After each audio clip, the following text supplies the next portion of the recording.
Bonjour, chers élèves. Dans cette vidéo, je vais vous donner la correction de l'épreuve test concours commun faculté de médecine, soit médecine générale, soit la médecine dentaire, c'est-à-dire le concours commun, ou bien la pharmacie. C'est des questions que j'ai déjà données, que vous avez déjà traitées. Il y a pas mal de personnes qui ont déjà commencé le test que je vais corriger maintenant. Ce test, c'était le concours d'accès à la fac de médecine.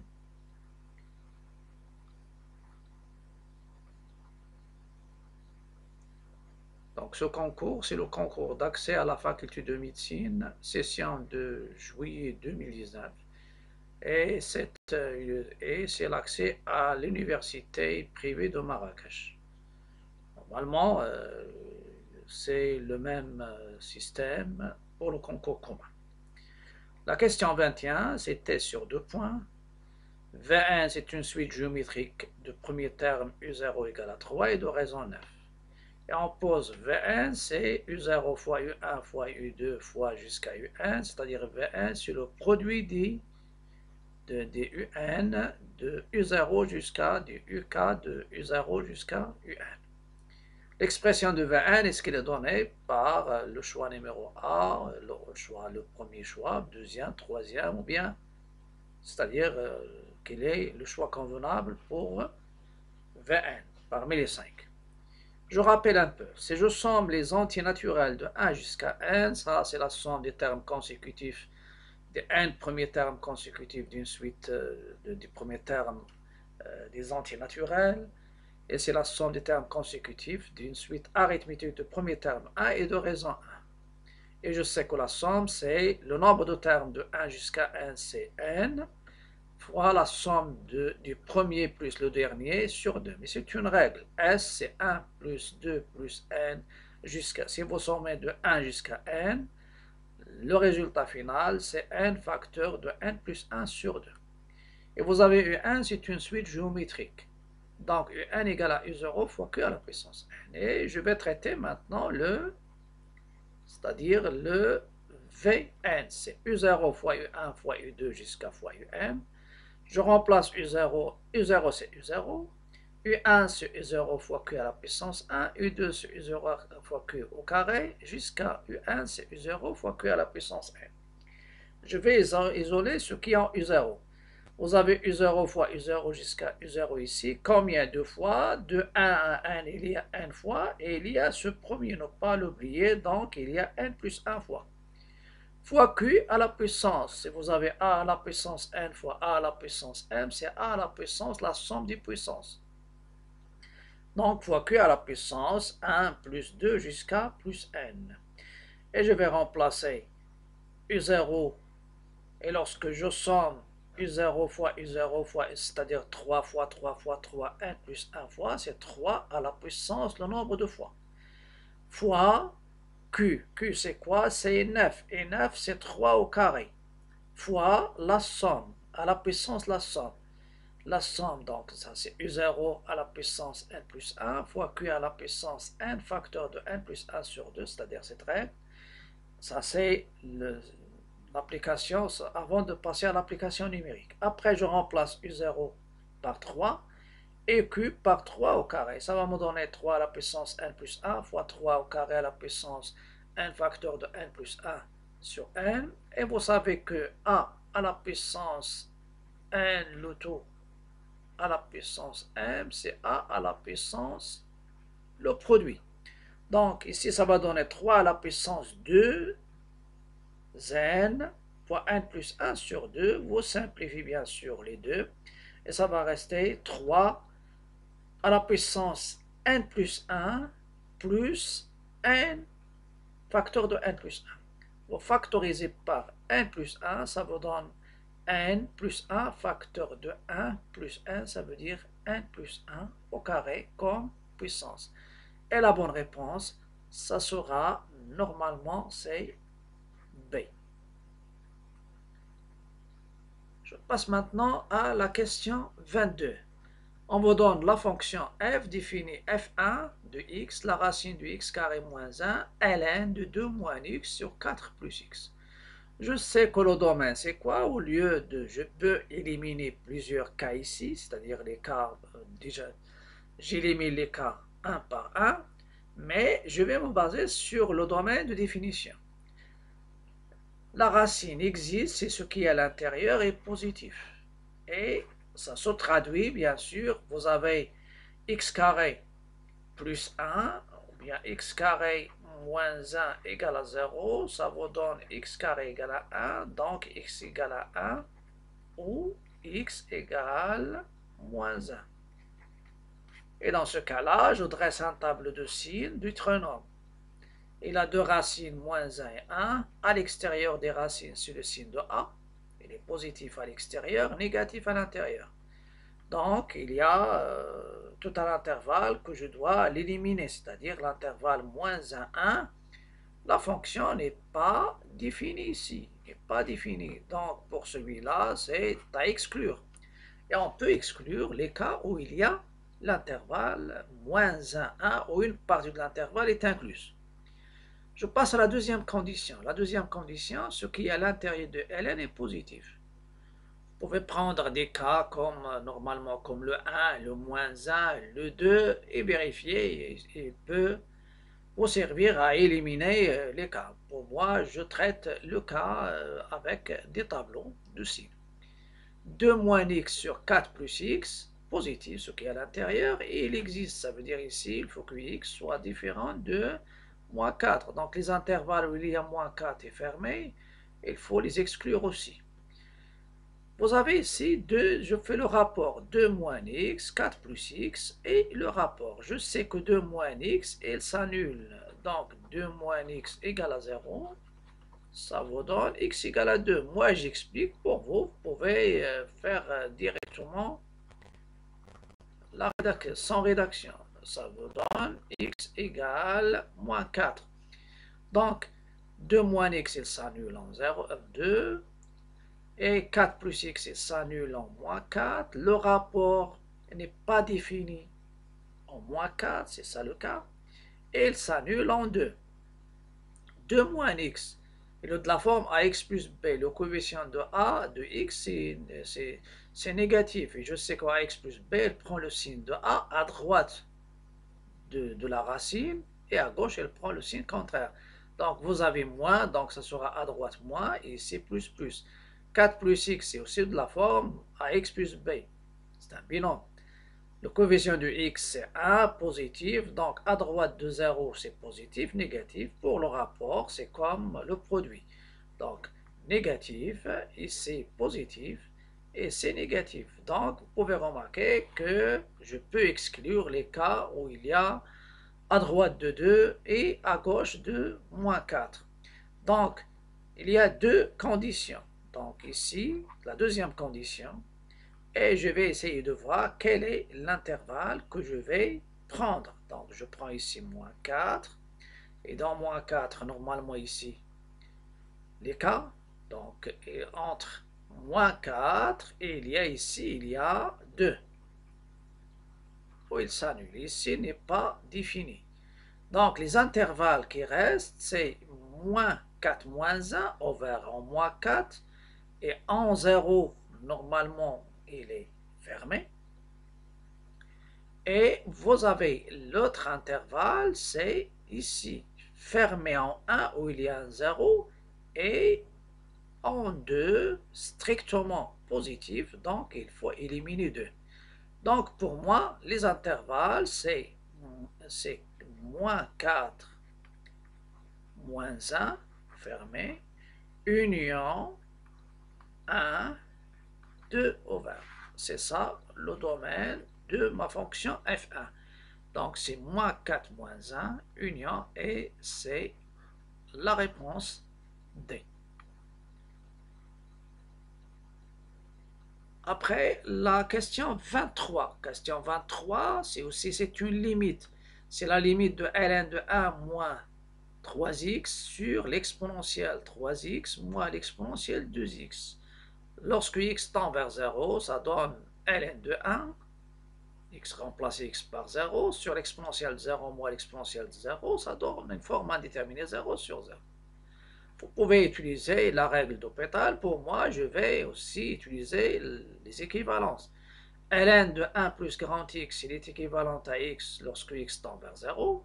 Et l'exponentielle de X, il est équivalent à 1 plus X avec X au voisinage de 0. Ça veut dire X, il tend vers 0. Donc, on a X tend vers 0, donc 3X tend vers 0, 2X, il tend vers 0, et aussi moins 3X, il tend vers 0. Donc, ln de 1 moins 3X, il est équivalent à moins 3X. Et l'exponentielle 3x, il est équivalent à 1 plus 3x. L'exponentielle 2x est équivalent au voisinage de 0 à 1 plus 2x. Et je sais, lorsqu'il y a l'équivalence, donc je peux passer deux fonctions sont équivalentes, elles ont même limite. Donc étoile ici, c'est-à-dire ma limite, c'est la limite de moins 3x sur 1 plus 3x moins 1 plus 2x entre parenthèses.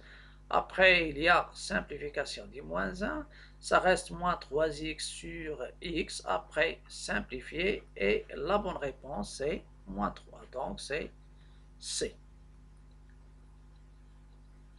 Donc ça c'est la question. Après, il y a la question 24. La question 24, c'est une question que j'ai déjà traitée dans pas mal de vidéos. F est la fonction définie sur l'intervalle ouvert 0 plus l'infini par f de x. C'est 2x plus l'exponentielle de x moins 1 ln de x. Son domaine, c'est 0 plus l'infini. Et on admet que sur cet intervalle, la fonction, il admet une fonction réciproque f moins 1 telle que f moins 1 de 2 égale à 1. Et je sais que si je veux calculer la dérivée de f moins 1 au point y0 qui est égal, c'est y0 qui est égal à f de x0, alors f moins 1 prime de f de x0, il me demande que f prime de x0 soit différent de 0 pour que ce résultat sera 1 sur f prime de x0. Voilà.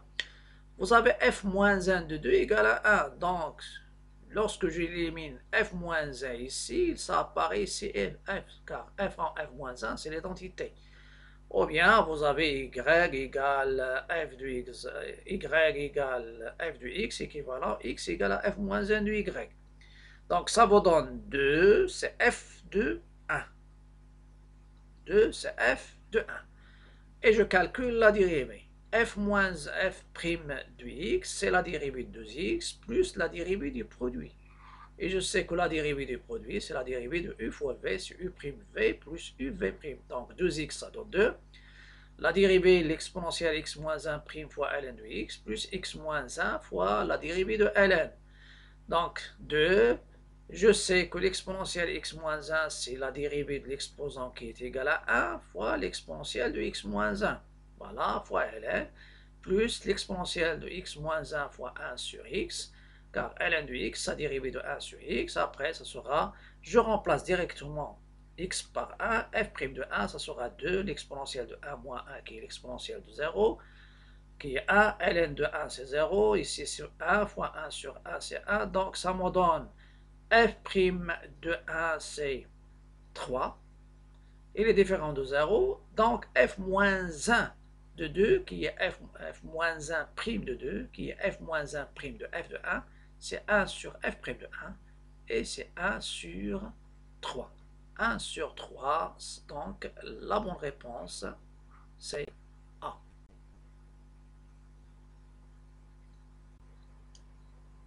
Je passe maintenant à la correction de la question 25. La valeur de l'intégrale de 0 jusqu'à ln de 3, 6 sur 3 plus l'exponentielle 2x dx est égale à l'une des 5 valeurs données.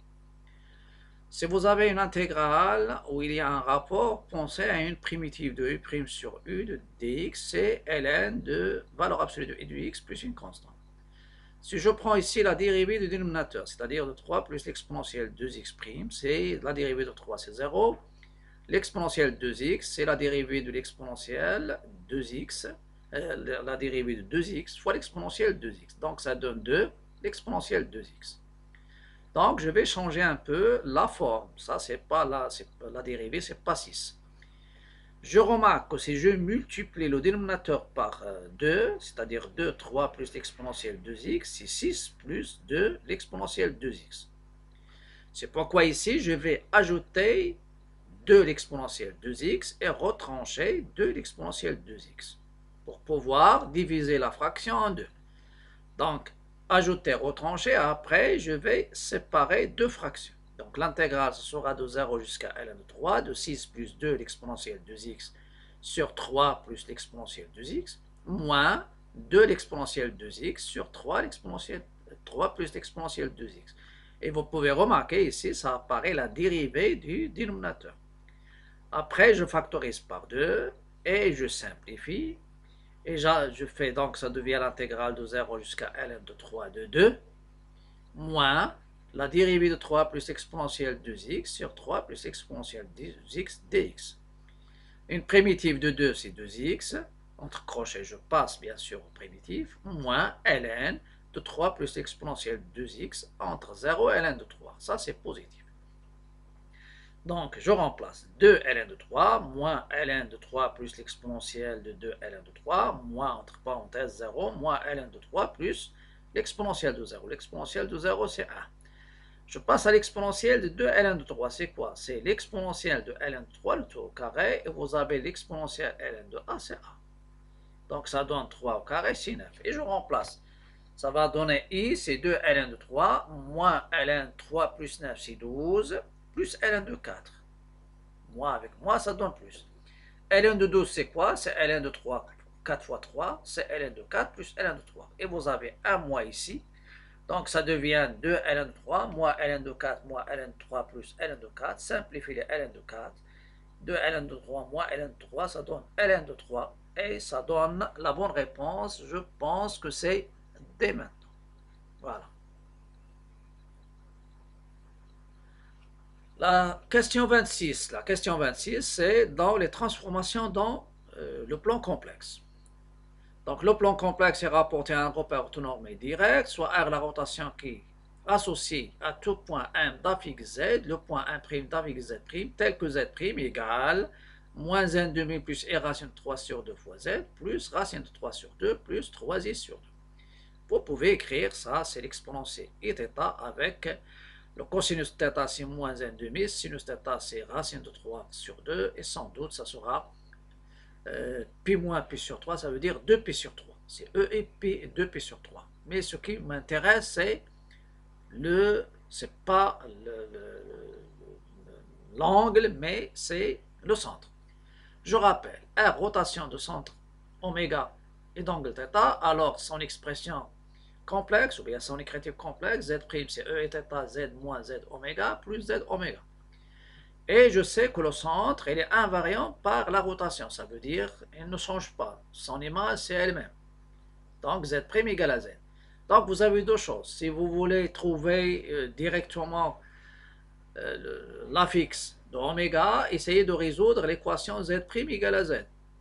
À la place de Z', vous mettez Z et passez le tout ce qui est en Z au premier membre, les complexes sans Z de deuxième membre, et résoudre l'équation de premier degré et trouver l'affixe du point, la valeur de Z, ça sera l'affixe de oméga. Pour moi, je sais que le centre est un point invariant, ça veut dire si je remplace Z par une valeur, il faut que Z' donne la valeur de Z. Si je prends 0, ça me donne Z' égale racine 3 sur 2 plus 3i, donc il ne peut pas être 0. Si je prends moins 1, Z', c'est moins 1, donc ça donne 1 demi plus racine 3 sur 2, ça reste, ça ne donne pas, moins 1. Et ça reste aussi moins i racine de 3 sur 2 plus 3i racine de 3, donc ça ne donne pas le moins 1. Pour le 1, c'est la même chose aussi. Il me reste i et moins i. Si je prends i, Z', ça sera moins 1 demi plus i racine 3 sur 2, et je multiplie par i, plus racine 3 sur 2 plus 3i sur 2. Le i fois i racine 3 sur 2, ça donne moins racine 3 sur 2, plus racine 3 sur 2 qui vont se simplifier, et ça reste 3 demi i moins 1 demi i, c'est i. Donc, la bonne réponse, c'est B. L'affixe, ça sera i.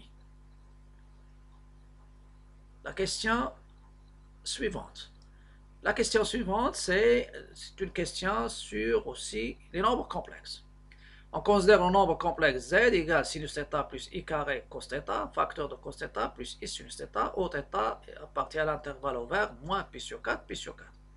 L'argument du nombre complexe z est congru modulo de pi à l'une des 5 valeurs. Je rappelle un petit peu les formules de transformation. Cosinus de a plus b, c'est quoi? C'est cos a cos b moins sinus a sinus b. Et si vous avez moins, dans la transformation, ça donne plus. Sinus de a plus b, c'est sinus cosinus, sinus a cos b, plus cos a sinus b. Alterner sinus cosinus. Si vous avez moins, ça reste moins.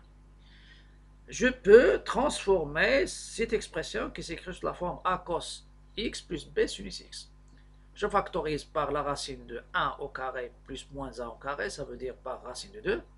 Et ça va me donner cette transformation. C'est racine de 2, facteur de racine de 2 sur 2, cosinus x, moins racine de 2 sur 2, sinus x. Et je prends racine de 2 sur 2, ici un cosinus, ici c'est un sinus.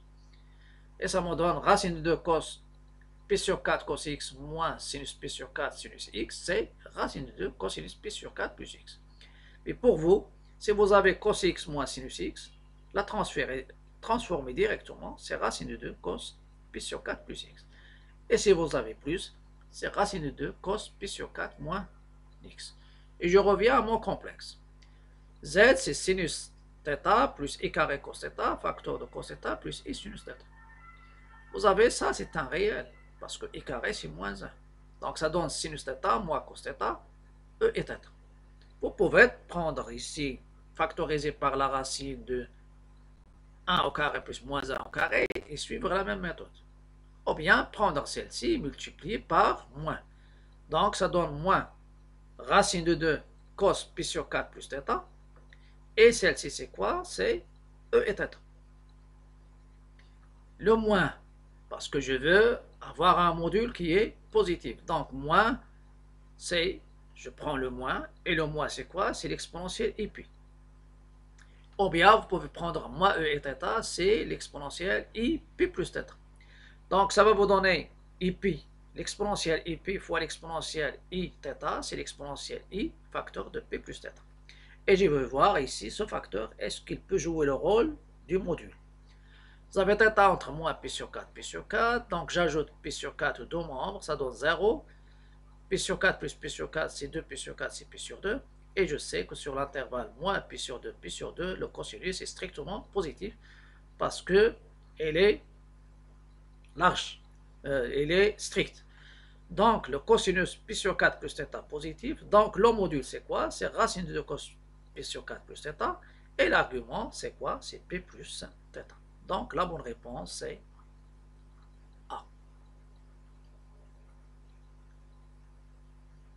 La question maintenant suivante.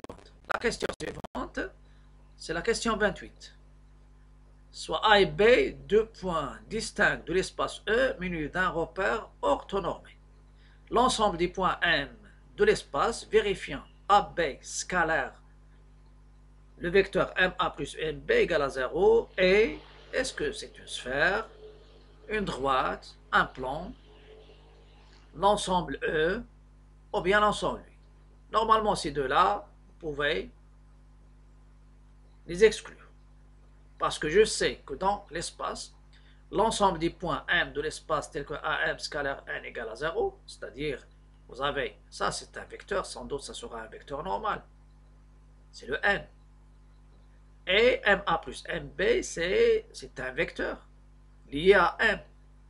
Donc, on peut écrire cette écriture sous cette forme. Et ça va me donner le plan passant par A et de vecteur normal N. Et je ne peux pas avoir une sphère, parce qu'une sphère, ça sera, il y a le M, la sphère de diamètre AB, c'est quoi? C'est l'ensemble des points M dans l'espace, tel que MA scalaire MB égale à 0. C'est la sphère de diamètre AB. Et si vous êtes dans le plan, ça sera le cercle de diamètre AB. Quel est son centre? C'est I milieu du segment AB, et le rayon, c'est la distance AB sur 2. Je vais revenir à l'écriture qui était déjà donnée. Donc, normalement, ce n'est pas une droite, Parce qu'une droite, c'est l'ensemble des points M de l'espace, tel que, par exemple, si elle passe par A, tel que AM est collinaire à un vecteur U. C'est égal K fois U. Donc, ce n'est pas une droite, ce n'est pas une sphère. Vous pouvez cocher directement, c'est un plan. Et je vais expliquer ici. M appartient à l'espace. On a AB scalaire MA plus MB égale à 0.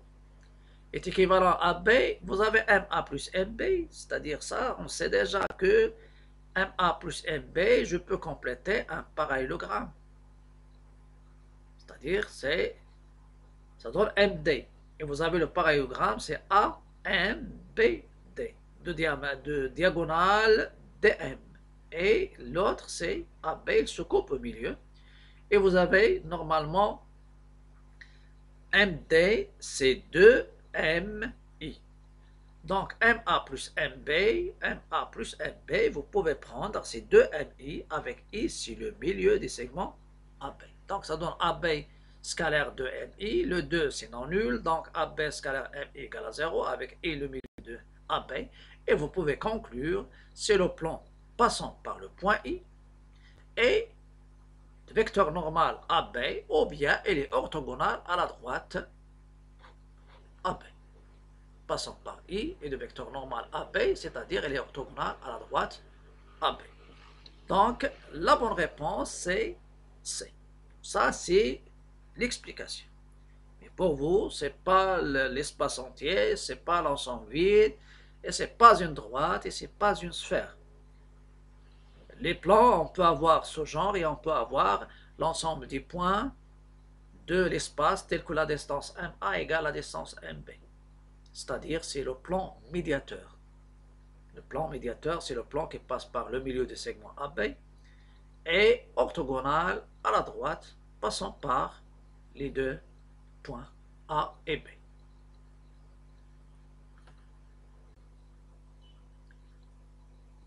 Il nous reste maintenant deux questions de la probabilité. La question 29 et la question 30, ce sont deux questions qui sont liées. Dans une population, 25% sont obèses, des individus. 30% sont hypertendus. 40% sont obèses ou hypertendus. On choisit aléatoirement une personne de la population. La probabilité que la personne choisie soit à la fois obèse et hypertendue est donnée soit A 1 sur 5, B 2 sur 5, C 3 sur 5, D 3 sur 10 et E 3 sur 20.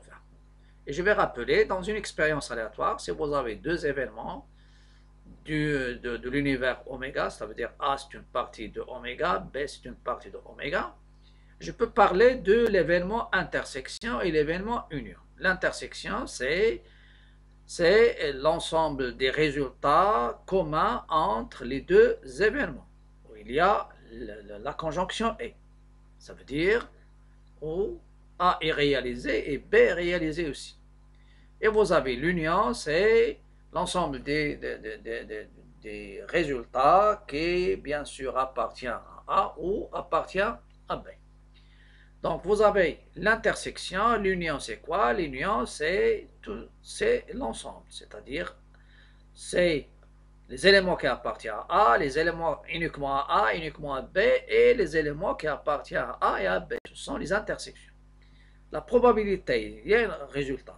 Probabilité de A union B, c'est la proba de A plus proba de B moins proba de l'intersection.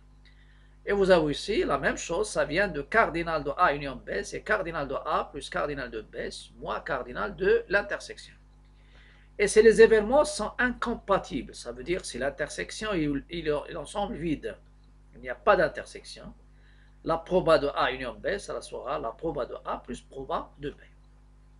Je vais revenir à mon exercice. Je vais considérer deux événements principaux. O, c'est pas 0, c'est O. La personne choisie est obèse. H, la personne choisie est hypertendue. Donc, O union A, c'est quoi? E union H, la personne choisie est obèse ou hypertendue. et le ou, il se transforme dans les ensembles à l'union. Et O inter H, c'est quoi? La personne choisie est obèse et hypertendue. Donc, c'est l'intersection. Donc, ce qui m'intéresse après, quelle est la proba pour la personne choisie soit obèse et hypertendue? C'est ça la question. Donc, je vais passer à la solution, c'est-à-dire la suite. Ça, c'est l'énoncé. Quelle est la probabilité que la personne choisie est obèse? C'est 25%. Donc, c'est un pourcentage. Donc, 25%, c'est quoi? C'est 25 sur 100. Donc, la proba, c'est 0,25. Proba que la personne choisie est hypertendue.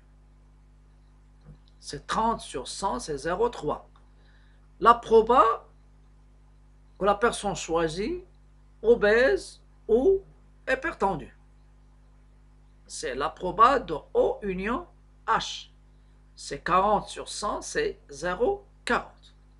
Et on sait que la proba de A union B, c'est quoi? C'est la proba de A plus proba de B moins proba. Donc, ici, c'est O, pardon, c'est O inter. Donc, inter H, c'est ce que je viens de prendre. J'ai pris O et H. C'est O inter H, c'est la proba de O plus proba de H moins la proba de O inter H. Ça, c'est O inter H. Et je remplace. Proba de O, union A, c'est 0,4. Proba de O, c'est 0,25. Proba de hypertendu, c'est 0,3. Et je fais passer proba, ce moins, je fais passer celle-ci au premier membre, ça devient, c'est la proba de obèse et hypertendu. Obèse et hypertendu. Elle est égale, voilà. Donc, elle est égale à, cette somme, c'est 0, 2, donc vous avez 3, donc ça c'est 0, donc 0,3 plus 0,25, 0 plus 5 c'est 105, 3 plus 2 c'est 5, donc 0,55 moins 0,4, ça donne 0,15. Et 0,15 c'est quoi? C'est 15 sur 100, en simplifiant, ça donne 3 sur 20. Donc c'est 3 sur 20. 3 sur 20, je vais rectifier ici pour mieux voir. Donc ça c'est O, ici c'est H. O inter, O union H, ça c'est O, et ça c'est hypertendu, O inter H. Donc la bonne réponse, je vais revenir à la bonne réponse, c'est 3 sur combien? 3 sur 20, donc c'est la dernière réponse. Voilà. Il nous reste maintenant une question. Question sur la proba conditionnelle. La règle du probabilité conditionnelle. La proba de B, sachant que l'événement A est réalisé, c'est la proba de A inter B sur la proba de la condition. Et on peut mettre B slash A. Proba de A de B, sachant que A est réalisé. Donc, dans cette question, les données sont celles de la question 29, sachant que la probabilité choisie, la personne choisie est obèse, la proba qu'elle soit hypertendue est donnée par, est-ce que c'est 1 cinquième, 2 cinquièmes, 3 cinquièmes, 3 dixièmes, ou bien 3 sur 20. La proba cherchée, c'est quoi? Et la probabilité que la personne est hypertendue, sachant qu'elle est obèse. On a sachant que la personne, donc vous avez sachant, donc ça donne la condition. La condition c'est obèse. Et je veux la réalisation de l'événement hypertendu. Donc c'est-à-dire la proba de H, ça sent O. C'est la proba de O inter H sur la probabilité de O. La proba de O inter A, j'ai déjà trouvé 0,15. Et la probabilité qu'elle est obèse, la probabilité c'est 0,25. 0,25. En multipliant par 100 numérateur et dénominateur, ça donne, ou bien en déplaçant la virgule de 2, ça donne 15 sur 25. Je simplifie ici par 5, ça donne 3. Et c'est 3 sur 5. 3 sur 5, c'est C. Ça sera tout. Et bonne chance dans le concours prochain. Et j'espère avoir, bien sûr, donné ce qu'il faut pour passer le concours commun en toute tranquillité. Bonne chance et à la prochaine.